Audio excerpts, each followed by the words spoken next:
Welcome back to the LJL OU. I have missed you all.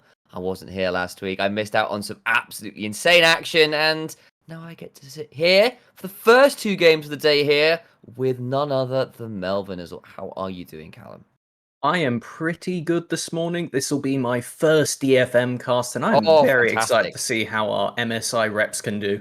Wow, I think we all are at this point. Currently, DFM sitting at 3-3.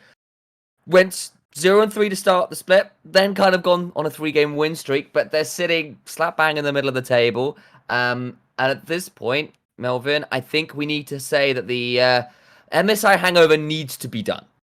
They can't really get away with any more weeks cutting out of LJL saying, sorry guys, game finishes aren't really on point. We're still, just practicing Morgana jungle. We can't seem to stop it, but coming into this week, they have got I'm going to say a mixed bag of opponents with the V3 matchup first, and then later on Sengoku, who should, regardless of how much copium I have, end up being a DFM win. Should do, indeed. And like the first matchup we have got to talk about, though, is that matchup versus V3, which of course they are doing, which is a summer finals rematch. It was a hell of a game the first time out in the week one of the split as well, where V3 managed to come back after being down about 7,000 gold, Mujin on the Lee Sin, surviving literally everybody, literally everybody, with the Elder Dragon going their way eventually as well. It was a very exciting match, but DFM are going to feel a little aggrieved they didn't win that one. Certainly a pseudo grudge match coming into it. Obviously, as long as they qualify for playoffs, they'll still always get the chance to challenge, but when you have got this Exodia-esque roster we were building up to before the split, it's the expectation that DFM should be finishing in at least that first top two spots. And considering that's currently held by Rascal Jester and V3, DFM, they got to climb through at least two people to get there. They do, and that is what's going to frustrate them, I think, in a lot of ways, is that, actually, V3, there's a win they could have taken there. There are people like the Axes who are just above them as well, or tied with them, I think, as it stands in the standings, as we're coming into the day here. They could have won that game as well. There is a world where DFM were 5-1 and V3 were down at 4-2. Like, that is a world which, very realistically could have happened, but two big 6k plus throws, and this is the situation you find yourself in. And on the other side, V3 feeling pretty happy with their split. Their only real contenders right now are Rascal Jesters, and they've got about half a split to play. So it's a great space to be coming into the likes of Super Week in 2 weeks or so time as well. And considering that a DFM on the rise should be one of their main concerns, getting that out of the way now, while they're relatively, I would say, on point, if not ahead with the meta, picking up that double flex Ziggs last week is something that really puts V3 in a good spot and raises a lot of potential questions for DFM. Yeah, and I actually do want to narrow in on that as well, because I know we were talking about it a little bit yesterday when we were prepping, a little bit before we came on air as well, that you have some thoughts about Ziggs in the current meta, and I know you had questions about DFM and that champion. I think that Ziggs, as of themselves, with the mage item buffs, cheapening everything down by a solid 200 for those mana mythics, he's absolutely insane for all mages. That's at least a minute cut off of your main power spike for the early game. Now, considering Ziggs is just a wave clear machine, they rarely miss out on CS unless you're truly pressuring them. And even if you are, Ziggs can safely wave clear from a while away. So in most worlds, they're a safe pick. They can actually win, if not poke out most lanes. The fact they could go bot lane with things like Leona and Nautilus and be bullies to pretty much anything else that the field has to offer right now is just a really spooky concept. But obviously, DFM are no strangers to playing around as Ziggs. It's just that they don't have their signature Ziggs player currently in the roster. They do not, of course. Dear old Seros was a big-time Ziggs player, but we've definitely seen the Utapon's been spamming it in solo queue, and I would doubt highly if Arya doesn't play the champion. It's the kind of thing which I suspect if you're on DFM, you've got one of the best trainers in the world behind you, and you've got some very good mechanical players around you to try and pick that one up as best you can, and it will be interesting to see how it goes. I kind of agree with you on how well it lanes as well. That ability to just shove out from range, be very safe. Once you hit level 6, you have the emergency eject button with the R to just clear out waves. it's pretty good. You can throw it into mid lane once you've done that point as well, and let your solo laners take the side lanes while you sit and just offer support with that ultimate from a semi-global range. Like, there's a lot of things going for Ziggs, especially with the current meta being as it is, with a lot of AD solo lanes. You know, finding AP somewhere else in your draft is quite important, and Ziggs is definitely becoming a premier option for that, out of a slightly unusual role, or at least the flex of it. And with stuff like you were saying, the Viego there, the Xin Zhao even is one of the most prominent junglers in the current meta. The fact that you can lock down them with point-and-click CC on at least the Xin Zhao's part with Viego is still a temporary stun. All of this combos beautifully with Ziggs in team fights, and for Xin Zhao, easy to set up, whereas for Viego, if Ziggs does all the chunking, he can start executing, and we all know how those team fights can play out. And it's something that we really do need to keep an eye on when teams are drafting around a Ziggs, because I think they're almost like a plaster at this current point. They fix a lot of the issues teams can have because they're so good at slowing down a snowball, which is, frankly, the most prominent way teams end up winning nowadays is just off of an early lead that just keeps on rolling and can't ever be stopped. I think that's very true, and it does a lot of work there. And instead, maybe let's turn our eyes up to the whole league, because we've not just got to talk about the DFM game that's coming up next, because of course, while excited we are to be casting that, I know I certainly am, you know, we've got the V3 Hawks game just after that, which looks pretty big. DFM versus Sengoku, you've kind of mentioned, potentially looking a little bit like a bit of a whitewash for DFM, unfortunately, unless Sengoku can pull it out. The Sengoku Hawks. There's a lot to go through today, which could be very impactful for the standings, especially as we are literally hitting the halfway point of this split. Halfway through the day, you've got one rematch, one last match to end your first round robin today, is basically if you're a team coming in. And that makes this week very important for working out where teams are going to be, you know, for the rest of the split in a lot of ways. You know, you've only got half the games left to play. Just under rather, after this week's done. It will be the majority of games played. And taking a look at some of these predictions we're going for today, there's a few outliers. Myself with that Sengoku Copium against the Hawks. And speaking of the Hawks, we have some counter Copium by midnight right there against V3. Which one's more outrageous out of the two of us? You could decide. There's only one other person who is far on the Copium, and that is our dear Middlecott, who has gone for CGA over Axis. Boy. Unfortunately, Axis should take that game, just like the Hawks should take their game, and V3 should take theirs. The only reason that one's a bit more up in the air is because CGA are the ultimate flippers in the league. Yeah, I mean, that's the reason I kind of put in my when I was doing my prediction, I went, well, what's the upset that's potentially most likely to happen? I went, well, Bernie calls CGA or CGA Axis. It's CGA involved, and there's a lot of coin flipping that comes that way. And I was like, I've still got that slight spark of hope for the top side of Burning Core. So I went for that as my kind of coin flip for the day, and we'll see whether I'm actually proven a savant or not after that one's done. Any of your predictions you're feeling a little bit unsure about? I'm seeing the V3 prediction over DFM, interestingly, there. So that's a strong call. I'm not surprised to see Lexi's gone for V3. His love of Ace is knows no bounds. So obviously I'm not as experienced with the league as all of you in your prestige, so right now it is only Lexi that is agreeing with me out of the original cast, but the main reason I'm going for V3 is because of how much priority I put on that Ziggs, and I don't like to assume teams can play things until they prove it on stage, right? Yeah. It's a very important factor that you need to see them be able to execute on it, because it's one thing to play in scrims, and that's great, Sure. but if they do not actually pull it out when it matters, then it's just all theory.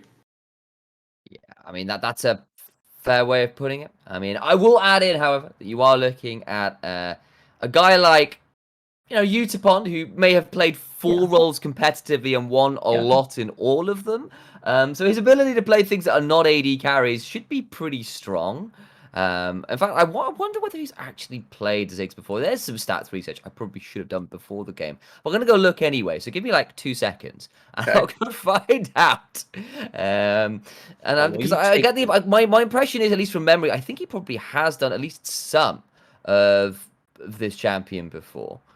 You'd imagine with the amount of games they've played with Seros, they probably swapped it once, even for a trick. Or at very least, maybe they just swapped lanes, potentially. That might have even been a thing that happened, because taking a look through at their opponents in the bottom lane of Hollow and Reyna, we need to pay a lot of attention down here, because particularly in the support role, we've kind of had gang Return of the King, not exactly as much as we would like, purely because I think they've been performing well, but they've also been almost exclusively that band-aid of engaged champions for DFM this split.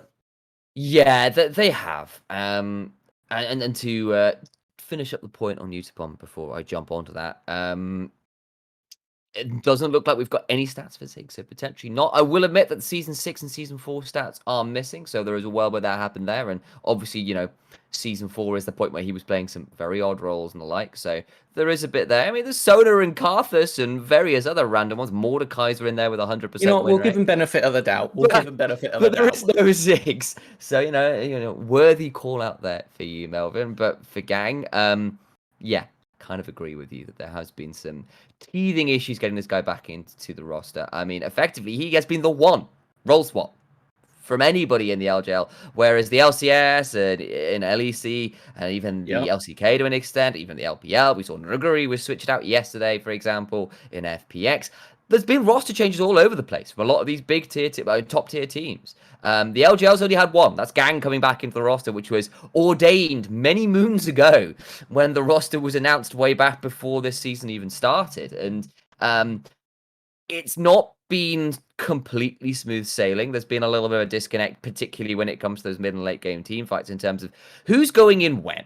And Gang has kind of basically taken the easy option out and gone, screw it. I'm going to play Nautilus. I'm going to find loads of hooks, and you can all follow up on me because this is happening this way. And it's just taken a little bit to get on the same page. And, in some ways, I think easy mode's a little bit strong, but what it is at least is very obvious when things are happening. The communication patterns don't have to be quite as tricky as I'm going on X champion when you're on Nautilus, and I have to see where the gang is a very loud sound effect and visual. It's like, I am clicking R on this champion. Please, everybody hit them. Like, there is a certain level of blaring foghorns going on to explain what's happening, and that can cut through some of the murk, which seem to be happening in DFM's latter stages of team fighting, at least.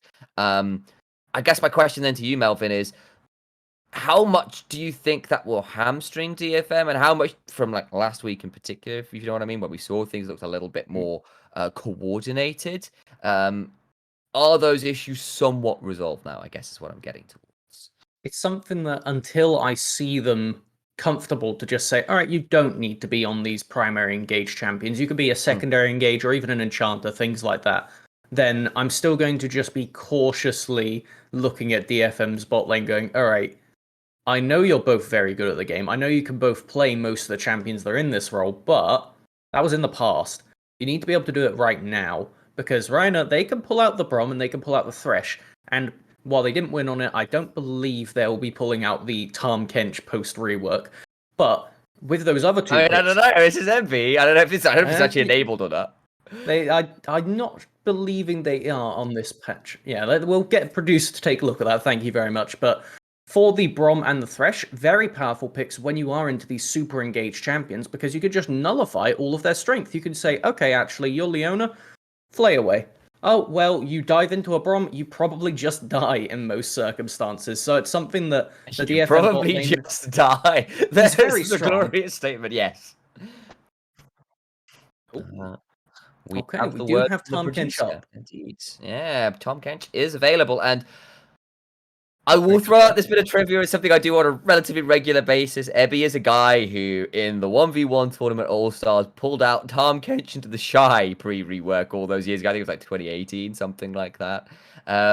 So, people like Gang, people like Ebby, definitely could do it. I think Tom Kench's support is significantly less of a champion now, but Tom Kench top lane, definitely a bit of an abuser of certain champions right now. I feel like, Gwen would probably do okay just because, you still chunk through a health target. But, a lot of these other champions topside, you get too close, you just get to Abyssal Voyage and lick them to death. I would say that Tom Kench is bizarrely a lot more of an aggressive champion now, with the fact that they can do that Abyssal Voyage every 20 seconds or so with the knock-up.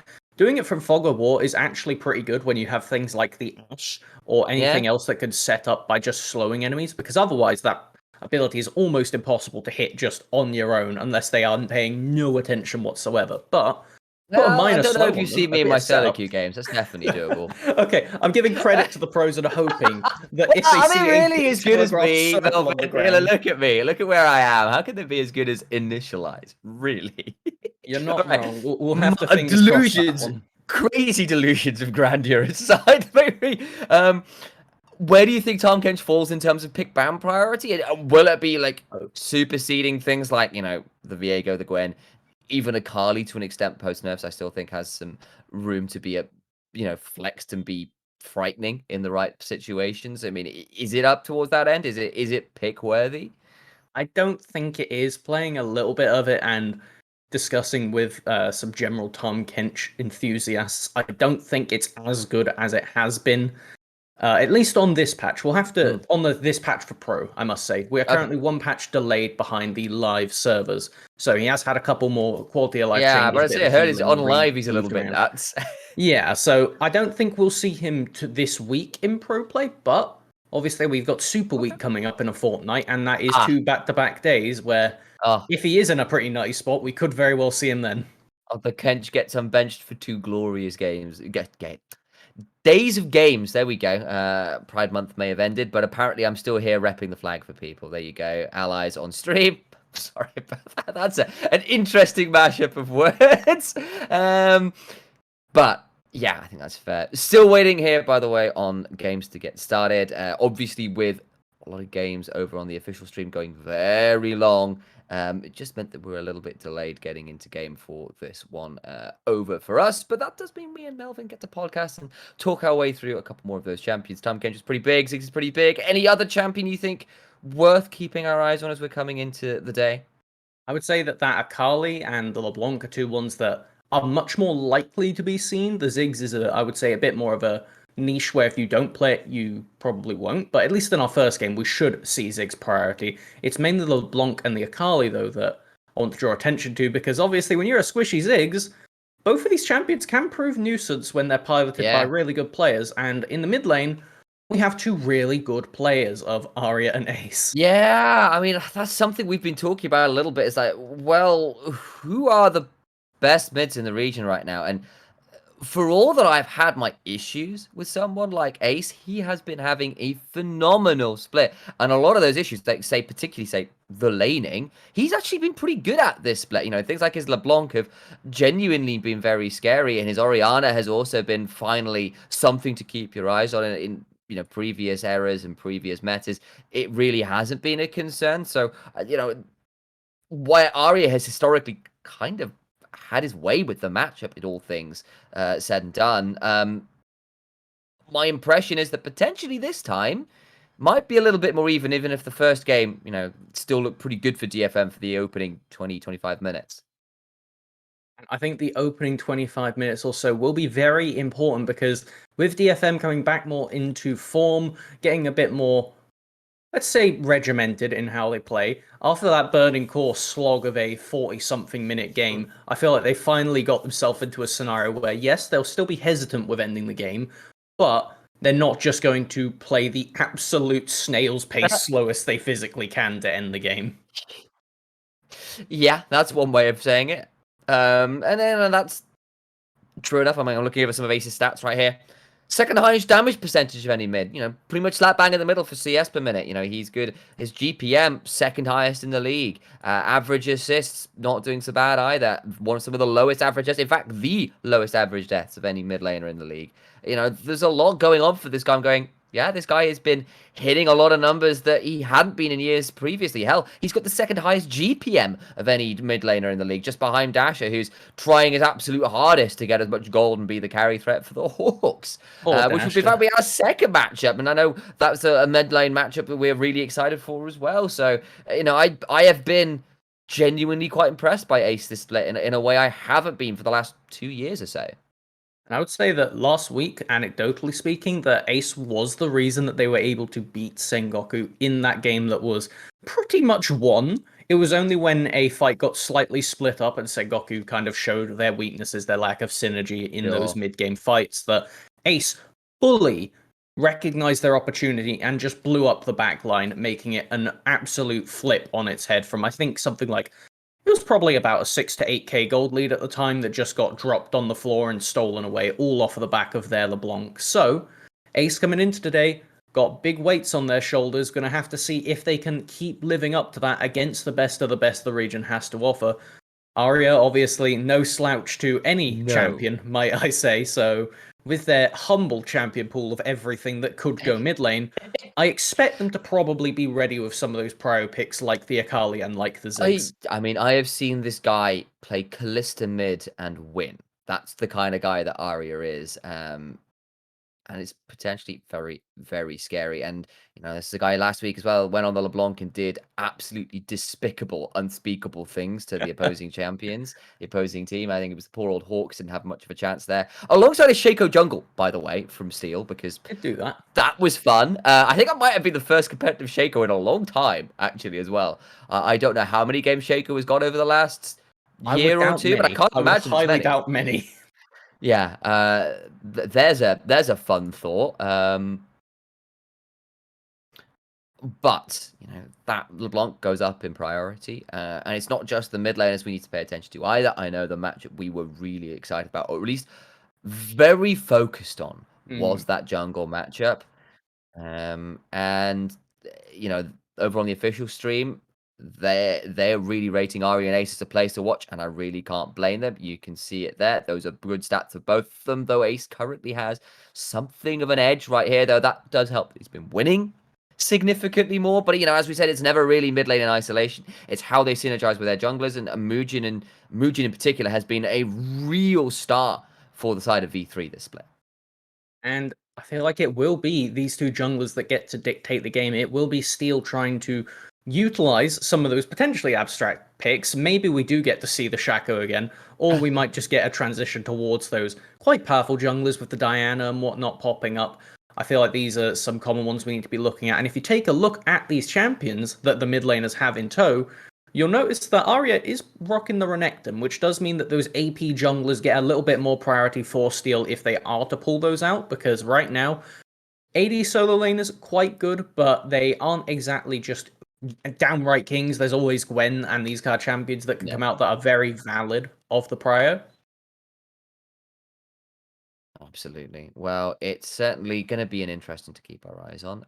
I think Muujin has largely had something of an edge, though I will say they did a very good job of me keeping him out of the game for large periods of the first matchup, and that's often been Steel and DFM's modus operandi when it comes to dealing with aggressive early game junglers is track what they're doing early and make sure they get nothing done. We have the solo laners to ensure that they will win by themselves. So as long as we can track and neutralize this kind of firebrand figure in the jungle, then we can win this game. And Steel, alongside the rest of his team, has been very, very good at doing that. Their smart pathing, smart adaptation has largely made other enemy junglers' opportunities relatively slim. Obviously, it didn't work out in the late game. Everybody's seen that clip. I've screamed my voice hoarse over it. Lee Sin with Gore Drinker plus Orianna Shields does kind of silly things occasionally with no healing reduction available. But hey, what you're going to do, question for you then, Melvin, is do you think DFM can hold these guys accountable, or particularly Muujin accountable? Will Muujin get to run away with it? Have to do it as we're going into picks and bans as well. So that'll be your question to take us into the game. Well, I think as we get kicked off, seeing some pretty standard bans coming out right now, with that Lulu, I would say, being the most inquisitive of them, I think that DFM have the tools to do it. It just depends if they get a draft that they're comfortable with, as we do see a lot of priority getting put down onto some of these potential disengaged champions. That implies to me that they want to try and blitz V3 out of the water early and say, actually, Muujin, if you want to be the one dictating the game, we're going to not only be there waiting for you, we're going to jump you first. Yeah, Cog has shown a lot of the Lulu. It's also been a bit of his answer to Gwen, which is currently unbanned. Viego is the ban, which does leave Gwen up, who has fallen a touch down in priority, actually, I feel, over the last few weeks, partly because people have started to work out how they want to play around her. And, you know, some people have been doing disgusting things on them. I know Nap, for example, has been pretty good on it over here. Kinatu as well, been a fairly decent Gwen player, but it has been lower priority in the LJL again. And with the Lulu banned, they're going to go towards the set, which is another one of those primary picks, interestingly, for Reiner. So good one for DFM to take and have as a flex. It takes away from Reiner. The Thresh also banned. I don't mind that one. It's V3 thinking about a Leona lock-in and do so very quickly. They are ready to go in, and they pick the Xin Zhao we were discussing earlier. One of those best junglers still available, with Viego being taken off the table. Does raise the question now, Steel. Will you opt for your strange champion pool of the Shaco? Oh boy, there it is immediately with Aria's LeBlanc. Oh my day, so the LeBlanc is away from Ace. That's a fairly good one. It was into, I believe, an Azir last time as well, I want to say, and it didn't look all that great. Instead, it'll be the Lissandra, which is an interesting one. Talk to me about Lissandra, Melvin. Where is it at? I know it's an old school pick into LeBlanc, but what do you think of it in the current meta? I think that she definitely can function, and with all the copious engage we are seeing, then it actually gains a lot of priority, because one of the main reasons she fell out of priority is because she just got outranged by a lot of these basic mages like Orianna, and when they rule the game, Lissandra has a very unfun time, hard for her to manage her mana efficiently, but with the addition of Everfrost, they are able to go for a full burst route where they can just chain CC you from 100 to 0, and when you are a squishy champion like LeBlanc, who has to go in to get your main trade pattern, I think Lissandra makes a lot of sense, especially when you've already shown this is double assassin in mid jungle. Yes, Shaco is a bit more of a bruiser the way that Steel played it last week, but it's definitely something that I think Ace can handle on this champion. I mean, the last time we saw Aria playing LeBlanc into Lissandra, he was really focusing the chains, because that way you don't have to jump in and you can punish Lissandra by staying out of the range of the Ring of Frost. And that kind of tilted the matchup back around a little bit, and it was an interesting one to watch for sure. So I'll be curious to see whether he pulls out that particular tech and focusing around those ethereal chains. And does look like we're getting a support focus ban here in the second phase from V3, because they've obviously locked in the Leona already, whereas DFM taking off the Varus. I wonder whether something like the Aphelios or the Jinx might come out. That'll be the Gnar away from Cog, which, considering the man's stats on the champion, does make a lot of sense. This is the opportune moment for either a Ziggs or just locking in a raw physical damage top laner, and there we go, we get it. Guess what? Called it. Triple lockdown champions in the form of Leona, Xin Zhao, and Lissandra. An extremely large amount of damage in the Ziggs that needs somebody to stay still. I think that's synergy at its finest right there. It is. They're very shy on AD now, though. It's only the Jhin Sao, so they really need to get something out of this top lane, unless Lissandra's being flexed in some unusual locations to make this work. I know the Kai'Sa would make sense thematically with how DFM are jumping in on people, but versus Lissandra and all this lockdown could get a little bit scary, but you spawned an excellent Kai'Sa and will lock in alongside Gang's infamous Rakan. He has done unreal things on the champion. He's turned around games they've had no right to win because of the champion. I am excited to see him back on it, see whether he can make it work out in this matchup.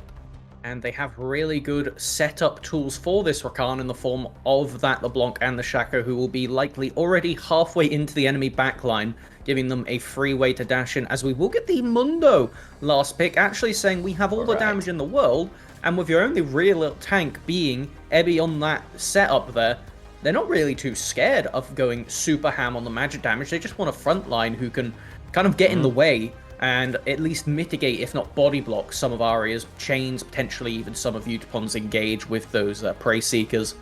And I think that V3 kind of saw where DFM were going from the start of the draft and have been playing around it the whole way through, whereas DFM have been, I will say, regimented, but unwavering in their style throughout this pick ban. Yeah, I mean, the thing is, I see Leona and Rakan and go, Rakan has a tough time down there, which is kind of potentially okay, but you're giving a free lane to a Ziggs who can destroy towers, which is a bit risky. And I'm looking towards the top side. I was like, okay, well, Shaco and LeBlanc is a terrifying mid-jungle in that kind of one-item early game once you hit level 6 mark, where you can just disappear, turn up somewhere and blow somebody up. And maybe if they're thinking about focusing towards this top side and stopping Mundo before he becomes an unkillable, ungodly machine on the top side, and maybe that's DFM's play pattern, but at least on paper, I quite like what V3 have done here to answer DFM. Every matchup, I would say, has their innate benefits. The Xin Zhao being able to reveal Shaco and then jump on them even over walls. The Mundo being such a nuisance for set because that passive stops them getting face breakered, which means that they can really just play quite safe, even as a tank into set who usually gets the better way in those matchups. Mid lane, we've been over it. And like you were just saying there, bot lane, we've got a very real combo that can happen down here post 6 that is 100-0 on Gang or Utapon. And the question for me coming into this is, how many cleansers are you packing there, DFM? That'll be a question. We'll watch out in a second. Was Mikhail's going to be a buy on Ricard? Let's find out. Next time in LJLZ, or at least in this case, the OU. And onto the Rift. DFM just checking for an invade. They certainly have got the tools to V3, so there is the jack in a box in a bush with everybody waiting around outside to try and catch somebody being inappropriately invading. But V3 just don't look interested. They're going for the 5-man fan. I really like this defense from DFM because the question is, can Lightning strike twice for steal on this Shaco? And when you pull it out once, you can expect teams to not be ready for it. But the second time, people will have looked into the counterplay to Shaco. They will find out what his weaknesses are. They'll speak to one tricks, these kind of things, and go, okay, very standard. If we just invade him level 1, kill all of his boxes, he clears very slowly after that, which means that we can get a pretty big tempo lead for Mujin, which usually just spells the end of the game for V3's favor. And this is a very good way for them to try and protect steal in the early few levels, as we see they've actually, by doing that initial defense, they're one box behind on what they would normally have right now, if I recall correctly. And it will slow them down a little bit, but safety first should keep DFM in a comfortable position. I think Steel handled that one really well. You saw that third box place to just get the Raptors down. He goes over, finishes up before the aggro resets. Like, that's pretty well managed there from the jungler of DFM. He clearly knows what he's doing on the champion, feels pretty confident of it. You know, we saw the defense for the potential invade as well was really nicely managed as a team. So that is well prepped. And while V3 didn't go for the invade, I just think the kind of planning that was done there to make that early clear as efficient as possible was really well done. They critically... Oh, I'll pause there for a moment, as there's a bit of a trade happening bot lane, but that actually leads into what I was going to say of, with the Lightning striking twice for steal, they actually got that early level 3 gank onto bot lane in their previous Shaco game, and that pretty much dictated how the game would play out from there. So, as we see here, it looks like Steel has opted away from that, and may even be fishing for mid, but, I mean, this is a tanky Lissandra of that Aftershock. I think he's just here to cause some damage as much as they can, put Ace into a difficult position. He's at level 2. That's a lot of his corrupting bots now are going to have to be taken away. And instead, Steel's just going to be a bit obnoxious and see whether he can catch somebody around where they shouldn't be, throw down that early box. And he hasn't really lost that much time. He'll probably be a camp slightly behind on this one. The AI favoring DFM off the picks they have, and that's because Set and LeBlanc and Kaiser have all been pretty good for teams over here in the LJL, as Reiner regrets taking that one in, I think. The best that they physically could back right there, and we see that they've actually opted for the longsword and potion start for Utapon. This is a bit of a pivot from that Cogmore tank build that we saw a while ago, where you would start with the boots and 4 potions just so you could survive for long enough to get back and buy a good spike initially.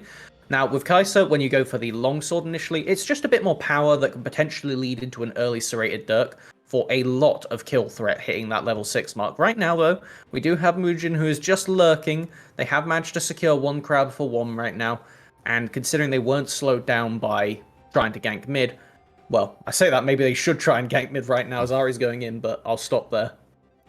As they did just do a fair bit of chunking. Ari just saw the Ring of Frost was down on the attempted clear, so it's like, okay, let's chunk him out best we can, get this wave shot while we're at it. Of course, there is the teleport available. Dark Seals picked up alongside some boots for Ace, which makes a lot of sense. You have the additional healing because of the from potions because of the Dark Seal. It's a very efficient item. If you do happen to get some stacks, even better news. But just a good pick to try and survive versus Ari, who is putting out a lot of poke with the Electrocute LeBlanc here.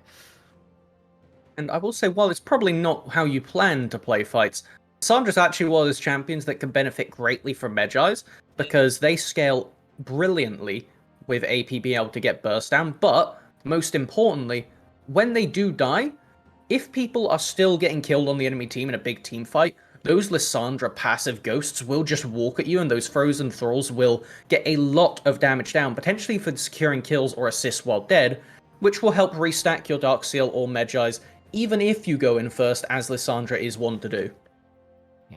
Speaking of Lissandra going in, just saw a lot of pings flying up in DFM's red side junglers. They saw Ace going in, and Steel was pinging it, and Ace was pinging it, and there was just question mark pings everywhere on that red side map. As Gang has gone for a very aggressive little roam here to try and get something. Cog going to be just out of range of that face break. Of course, Mundo as well, able to immune some CC with the passive, so definitely feeling okay at this point. And I would say that we could pretty much just summarize V3's strategy by neutralizing as a word. Every single lane has a way to just say, actually, DFM, no proactivity for you. We've got the Aftershock as opposed to the Electrocute on our Lissandra. You've got this Mundo that could just say, actually, Ebby, I don't want you to trade with me. I'ma just stroll away. And bot lane, well, you don't really have to commit to anything as Hollow or Reiner. And I'll stop here because it looks like Reiner and Mujin are trying to commit to getting some proactivity down here. Ooh, good grief, here's Ebby. They're all thinking about this. Over the wall goes Arya, but now he's in a bit of trouble. Reiner's gone over the wall, and he's going to be left out to dry as look at Ebby finding the mother of all Facebreaker, Ace and Mugen trying to get out, but Gang comes over the wall. The entrance is grand, and the Ignite is going to burn him down. No Krugs to smite away, and Mugen dies as well. 2 quick kills to DFM, and now Cog's in trouble. He does have level 6, though, so he's going to be a difficult kill, and you saw the Facebreaker is immune by the passive, and Mundo does get to go where he pleases, which is back to his tower for a reset.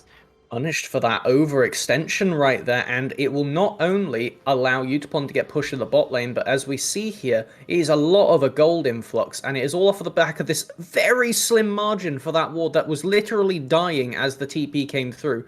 Yes, it looks pretty rough initially, but watch this face breaker from Ebby, you pointed out. It is beautiful. And meantime, they have 3 people to kill Reiner, and this was perfect damage calculation from Ebby and Gang.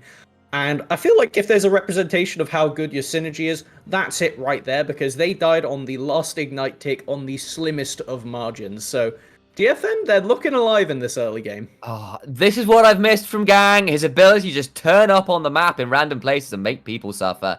Great stuff from him turning up as well. Made it the 4v3. Cog was a little bit late. He catches up a little bit in farm, but Ebby's going to feel pretty happy about that one. Didn't lose too much. He's got the Execution as an inventory now as well to try and make Cog's life increasingly difficult. And this is what you needed to see from DFM. They're up about 1,500 gold off the early game, which is what they needed to be with the champions they had. And that's good news. The only thing is, haven't taken a Drake yet. They haven't managed to get up to the Herald because, of course, it hasn't spawned. We'll do so in 20 seconds. And there will be an objective stacking game that's required as Steel goes over the wall to try and punish Ace. That is a nice little combo. Battle Dancing forced to get something, but Aftershock means not as much available. Utapon's going to be stunned in place, knocked back, and has to use the Killer Instinct to get out of there and stay alive. Good little combo from Hollow and Reiner on the bot side.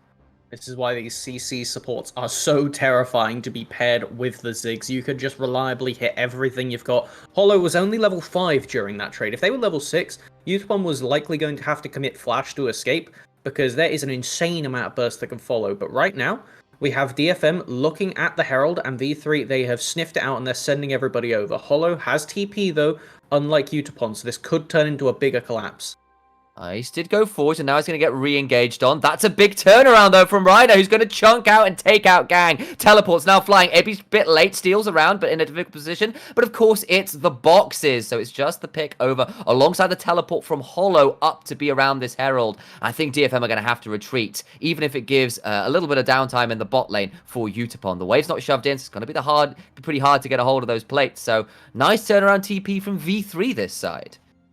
And I think it was mainly just to dissuade DFM going any further into that trade. They had already managed to burst out Gang with that lockdown from Lissandra, and just meant that they were pretty free to do whatever they wanted here. Curious to see if Ziggs does bomb this bot wave, but with that first plate going down, not really an incentive. As we take a look at how it kicked off, it was just them walking in and Arya being the bodyguard in the way.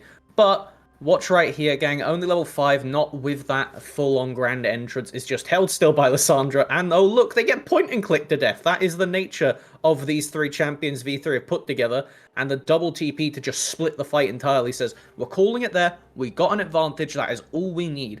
We have got something back in the game. If we could accelerate Ace towards that Everfrost, or if they go for the Ludens for the burst route, then we can reliably take more and more of these fights. It kept going. Oh, lordy. Yep, poor old Mugen on the little screen got deleted by Ari and Steel saying, yeah, you managed to get one on us, but us as a combo is pretty scary, and they did just that to poor old Mugen, who's died for a second time this game. You get the Herald, but it's a 1-for-1, and that's a nice second kill to go onto Yoshiko, who's starting to get a little bit scary in this game. Taking a very aggressive trade considering they're leveled down, but this is exactly where we expect the Herald to go. When you have the Ziggs, they can blow up the towers once they get below that 2-plate marker, and I expect this to just be a cut and dry dive with DFM attempting to respond in time, but no TPs up. It will be all on Steel to dissuade it. Udapon with a bit of a Captain Jack there to try and stay alive. Does have the ultimate and will use it now to get under tower. Udapon's going to get attacked by the Mega Inferno Bomb, but does survive for now. Steel is here alongside Arya. It's a 4v4, but Udapon is so very low. They're going to get a lot of chunking onto this tower, and I believe the Satchel will come out and ensure that is an execute for first tower. Well done by V3 in the bot side. It evens up all of the gold as well. That is the absolute power Ziggs can offer you in this early game. All it takes is place of the Rift Herald, and like you say there, it's going to secure them a dragon on top. One Infernal, while not the biggest, is still something. I wonder if Steel will kill themselves to take this. They definitely can if they want to, but it's a flip. It would be a bit of a flip, and with everybody there, just decide not safe enough, and he's got a shutdown on him as well, so a lot to give over for just one Drake. I think they're going to give that one away. That was nicely played by B3, and that's the power of getting the Herald. Nice attempt to try and turn it around with people roaming alongside, but it wasn't really possible. Now, Ebby going to try and push. Cog breaks the passive, forces the flash. He's going to start running that ultimate to try and survive best he can. But here comes Arya, and there's just no way. Not tanky enough yet, and he gets popped. Beautiful patience from Arya to not even throw out the chains initially, just made it so Cog had no good answer. It's like, okay, well, I flash away, and I get blown up. I don't flash away, I'm already getting blown up. You do, you don't, you're already in trouble, as they will go down there, and in the meantime, Ace was able to get a little bit of money, but Mugen going keep on with the aggression. He is. That's a really nicely placed ward around that corner that saw Udapon recalling and makes his life very difficult. As Rhino has roamed top to try and punish Ebby out here as here comes Hollow. It's going to be a bit tricky, and he's going to have to try and outplay this best he can. He's got a couple levels, and he's got a Haymaker to try and do as much damage as he can. Teleport's now coming in behind for the face breaker. Hollow's in so much trouble, and he will go down as Shaco gets the 2-shift poison. Arya's here as well. Rhino's got nowhere to run. That'll be a sunset for the bot lane of V3. Too over-aggressive in the top side. And that will be their primary carry of the Ziggs going down, meaning that you should not really be able to defend this tower anymore, and it leaves DFM to do whatever on earth they want, invade onto this red buff that they did have the ward placed from earlier. And this is a very accelerated Shaco, full-on stride breaker already. First mythic in the game, and that is a terrifying prospect where they could jump on you, put a massive slow, set up for the Rakan and LeBlanc, who are potentially fishing for Ace on the tower here. Just doing some damage, but of course there is a fair amount of resist there with the Merc Treads. Of course, Aftershock, as we mentioned, I don't think that was procced there though, so looking pretty good. I'm looking at a 3-0-1 Shaco and a 2-0-3 LeBlanc at 13 minutes. That should be scaring you if you're a V3 fan. I think that scaring is potentially the lower end of it. It should be terrifying at this point. Looking at it when you are a Ziggs, yeah, Hollow is going to have to play their heart out, or more likely just have Rhino straight up acting like a straitjacket around them for the rest of the game, because otherwise you cannot stop these two. You need a red trinket going constantly to know if there's a Shaco right next to you that can set up into the Rakan engage. While it is hard to execute, DFM are showing that they have got the chops to do so.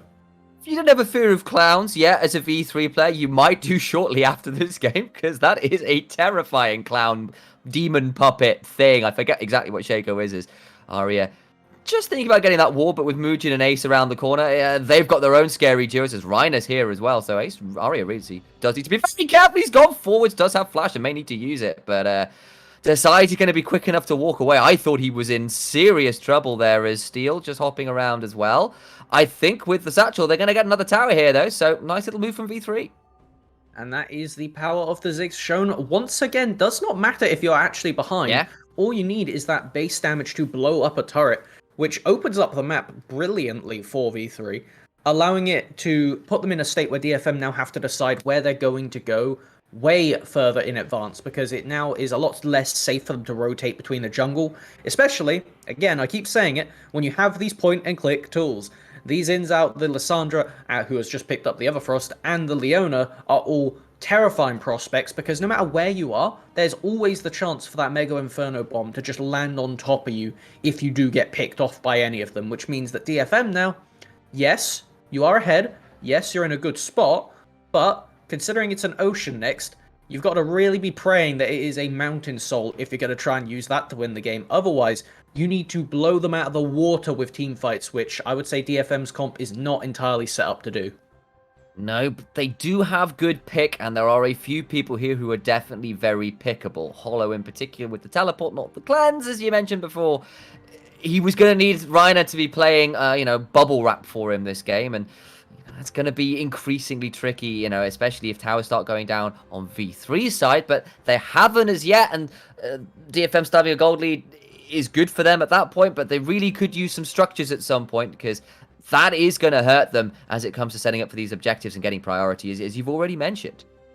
And it looks like they will be taking the Rift Herald up to the top lane. I wonder if they're going to place it in exchange for the Dragon. Okay, this is a counter-attack by DFM to just say you are not allowed to passively stack up these Drakes. Yeah, Ace now in a spot of bother, going to try and hop forward, takes a 2-shift poison, but with the Aftershock is able to escape with little problem. Though he steps forward again. Ace, are you sure? Has the Everfrost going to get charmed up? And that is a very quick death for Ace. Unfortunate step up there and burns his life as well as his flash. Most crucially, V3 did not secure the Dragon in the meantime, so this is just only free real estate for DFM. They are losing nothing on the map. They can fit so many towers, so many hero pushes into this damn car, apparently. All the memes abound with this one, and just a good pick, and I feel that's just a mistake from Ace, and a mistake from V3 to not just take the Dragon as kind of what was offered to them. They could have potentially been threatening a soul point in 5 minutes' time if they had gone for that, but now they're waddling on over there. Yes, they've got good vision set up because that was the side of the map they were playing to, but frankly, if you don't end up securing this Dragon, which is not a guarantee, I'm looking to see if that Blast Cone is available. It is not currently, so Steel would have to invest their life to try and take it away, but regardless, it now gives DFM the chance to counterattack, and it allows them the tempo to set up again, and maybe even just push out this mid lane and bot lane with their teleports available to even threaten top after. Absolutely, the waves are going to go begging up in that top lane tower. Ace will try and back away best they can, but they do at least get second Drake. We'll see what the soul that is rolled. Looks like it is that Mountain Drake, so good news probably for both teams here, actually. Feeling pretty happy about that one. And on the other side, beginning to see how DFM's comp plays in towards these sort of side lanes. Basically, Steel, Arya, and Gang turn up, and Utapron presses R, and suddenly there's 4 people there before your teleports can finish channeling. You speak of Utapon, and I see the forbidden technology, that tank Cogmore build, starting to reignite with the Wits End second item right there. Right. I'd missed that. It was caught behind my microphone. I hadn't realized it'd gone Wits End. Makes a lot of sense for the magic damage, but will it work? Okay, we'll ask about this after the fight in mid lane, because Hollow's in so much trouble. He can't get anywhere near far enough away. He's stride breakers. He's gone gold, but that's a broken stopwatch that's getting him nowhere. I think you should have saved that one, mate. No quantity of bubble wrap will save you from this dive comp, as we get another interesting advancement in the builds with the Anthemus chains picked up initially by Cog. I'm curious to see who they binded that to, because anybody will get blown up. I'll stop there. He's going to take a lot of damage. He's got a face breaker and a haymaker to buy some space best he can. It's a good face breaker, and Utapon is here, but with the Crescent Guard coming out, there's just not enough damage available, and Ebby looking for some wards, looking to get down, gets punished finally, and that's a good news moment for V3 that's been few and far between over the last few minutes. And to bring it back around to that chain just a moment, I think it's a very quirky pickup for the comp, because while Mundo does not offer the hard CC, reducing the tenacity from those triple Mercury threads on the enemy team makes perfect sense, because it means now, when you dive in, if the Mundo's there, he doesn't actually have to do anything to you to reduce your tenacity. You just have to be in range, and when you're diving, funnily enough, you're going to be in range of the Mundo, which means that it adds a lot more value to everybody else on the comp. I think this is a really smart buy. But, and this is a big but, the issue is DFM have multiple members that dive, and you can only do the chains to one person. Yes, but if you can get the pick, and you've certainly got tools with the Lissandra there, and alongside the Leona, then you can make sure that CC sticks for way longer, as you said, and potentially getting a hold of maybe someone like the Set, right? Like, if he's not as tanky if he doesn't get to press his W. might be a tool there as Udapon does get that supercharge upgrade there on the E. Wits End plus Dagger apparently is enough to do that, so good for him. All the while, Arya's going to start shoving up towards this bot side and trying to get DFM another tower on the table. And I think that kind of brings it around to the question of, are DFM able to 4v5 a team fight, presuming the enemy have used their first rotation of abilities? Because that's how we're expecting it to play out now, looking at this itemization of DFM, they dive in, whether that be with the Shaco invisibility into the knock-up from Gang. One person always dies, but the question is, can the rest of the comp clear up after that?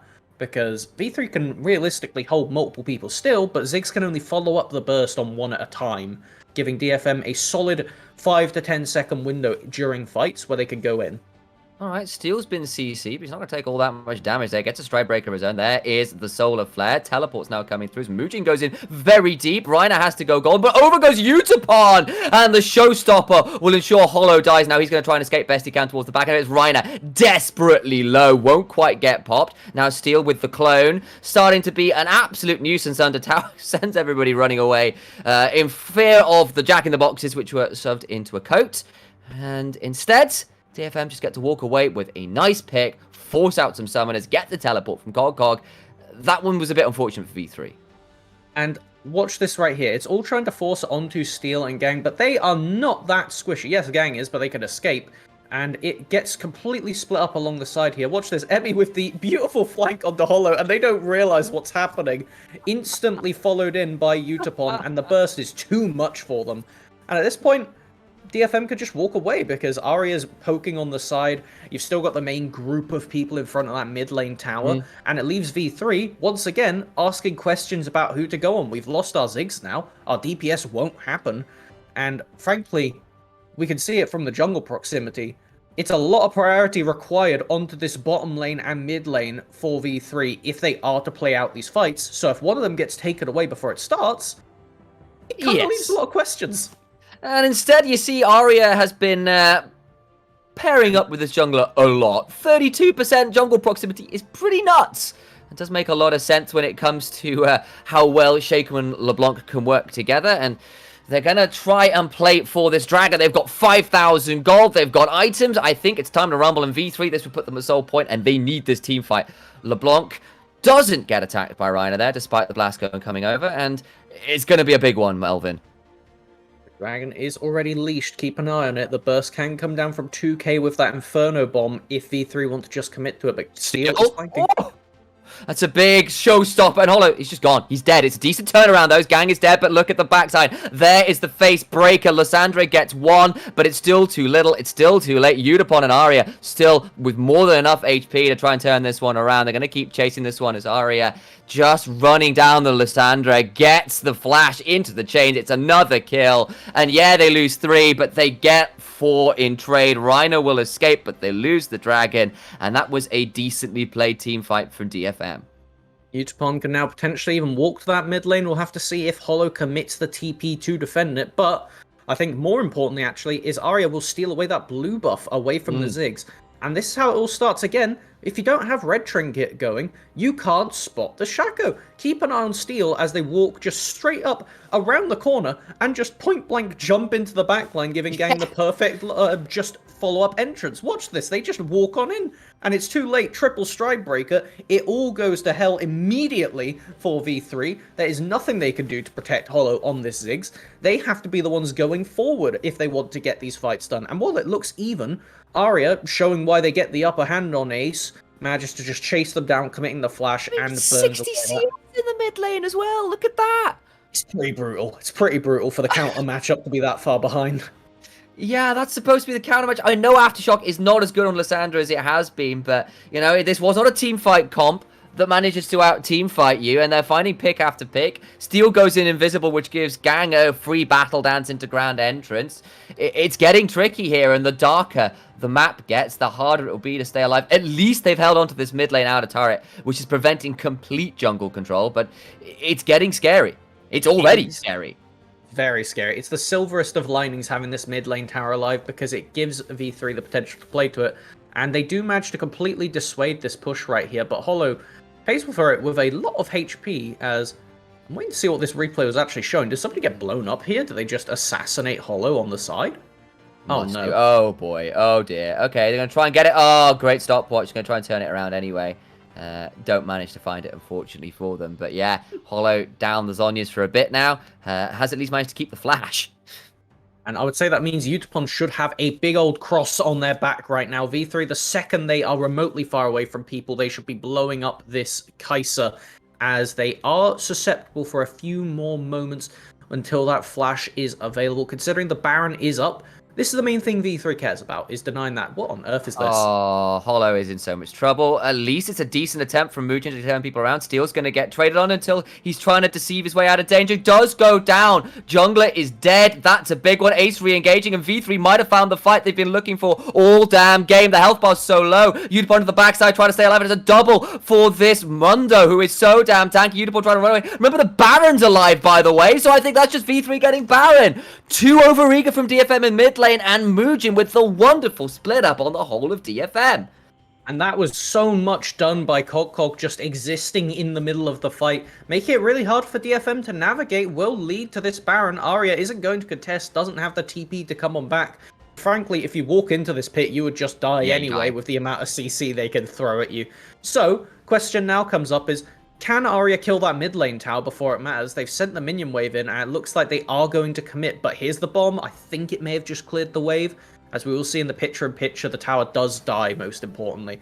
But watch this. It is Steel getting a bit overzealous. They've been used to be able to just jump in and kill Hollow immediately.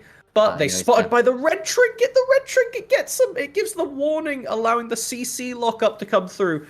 And once they're already tagged of everything, Cog just runs on through. Mugen doing a great job of just buying time. Oh, Cog takes no damage! Yeah, they're just locked up from everything. And now the chain CC starts to come through. Less targets means the single target CC gets even more value, as everybody just goes down one by one on DFM.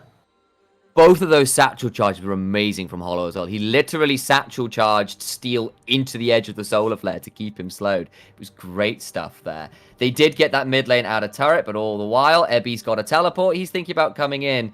Maybe. Now is the time to get someone. Ace would have to teleport back in, but decide against it, and Ebby's going to start channeling his way elsewhere. Dragon's up in 50 seconds, and that's going to be the next big port of call. Cog is an absolute beefcake in the front line. Yes, you've got a Kraken Slayer. Yes, you can try and murder Hollow as often as you can, but it's if you don't get the kill onto the Ziggs, it gets very tricky in these team fights.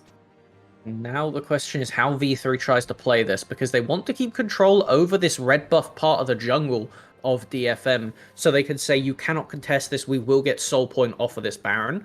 But in doing so, it means that they generally need to be playing quite far up, which makes them very susceptible to getting picked off by the DFM comp, as Hollow right here maybe standing a little bit too far up for comfort. Here we go. Mugen's got him, but he takes a lot of damage. I suppose the Crescent Guard out. Doesn't get a lot of work done. Now Ebby's teleporting in, but look who else is. That's going to be Ace, who gets a decent ring of Frost, but now he's in so much damage as out comes that massive Mega Inferno Bomb. But Reiner is dead to the Killer Instinct. Not the Killer Instinct, I apologize. He Catherine into the backside with the Killer Instinct. There he is now. Mugen so very low. Hollow gone golden. The stopwatches are flying left, right, and center. But time is up. You can't stop it for long enough. And that was a much better fight from DFM. The Baron is ended. It's a minus 1500 gold power play. And DFM might even try to end it here with the wave and with the minions here.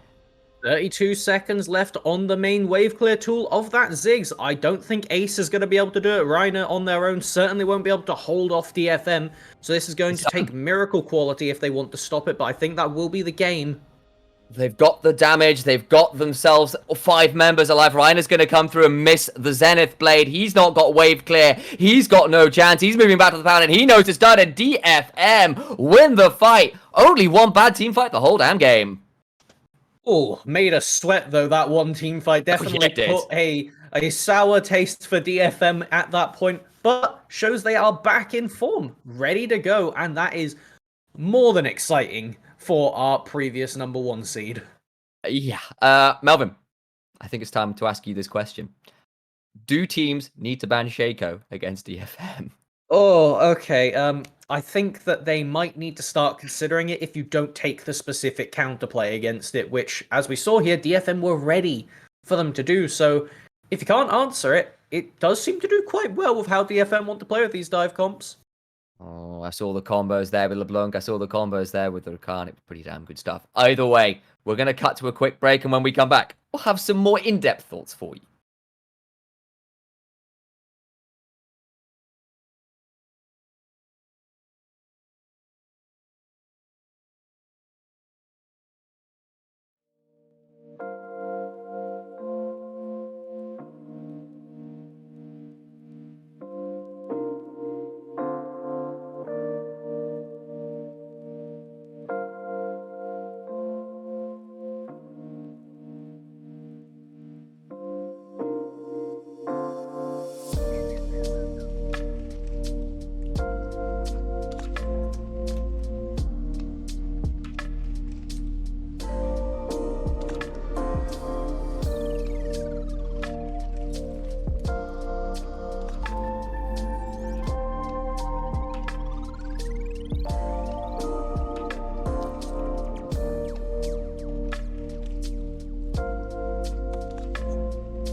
Welcome back, everybody. That was an interesting game. Saw V3 try and draft themselves some counter picks, pick up a big dive comp, pick up the Ziggs again bot lane, lots of answers in lane, the Mundo comes out, the Lissandra comes out. But on the other side, DFM, pick comp galore. It's the Shaco back again, and they certainly made it work, didn't they, Melvin? It was, I'm going to say, elegant to an extent, how they played around the Shaco, constantly getting those setup plays with the Rakan duo. You could see how scary it was, where there's just effectively doubling Rakan's engage range by just a factor of there being some invisible guy there to stride breaker you for 99% at that point. What a brilliant item that we can see Steel picking up throughout these games on the Shaco. And the thing is, it started off promising for V3 at least. The draft, we could see all the win cons they had. And I think the biggest issue V3 ended up finding themselves in they stopped being the aggressors and they tried to play too defensive when their champions were all reliant on finding someone and killing one person as opposed to being able to disengage for Holo. Yeah, I mean, you were relying on the mother of all Crescent Guards, really, to disengage. And you kind of...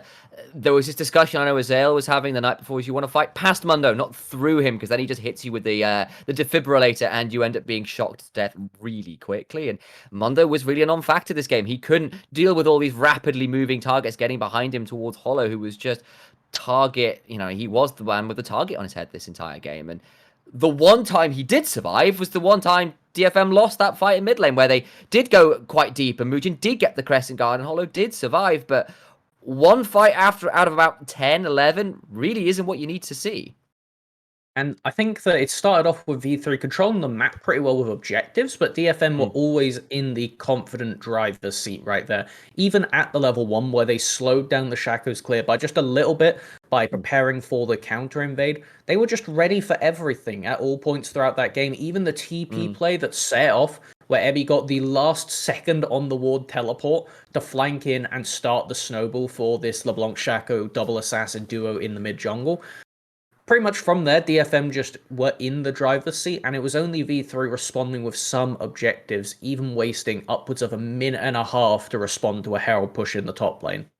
That's the play I think was the most egregious. Because actually, at that point, the goal was dead even. It was a great play bot with the Herald that got them all the plates, managed to get out without losing anybody, burned a few summoners off of Udapon, all of that kind of deal was really good stuff. And then on the top side, Ace gets out and then walks back into Krugs. That was just so frustrating to watch. And all the while, they weren't taking Dragon. They weren't stacking that win condition.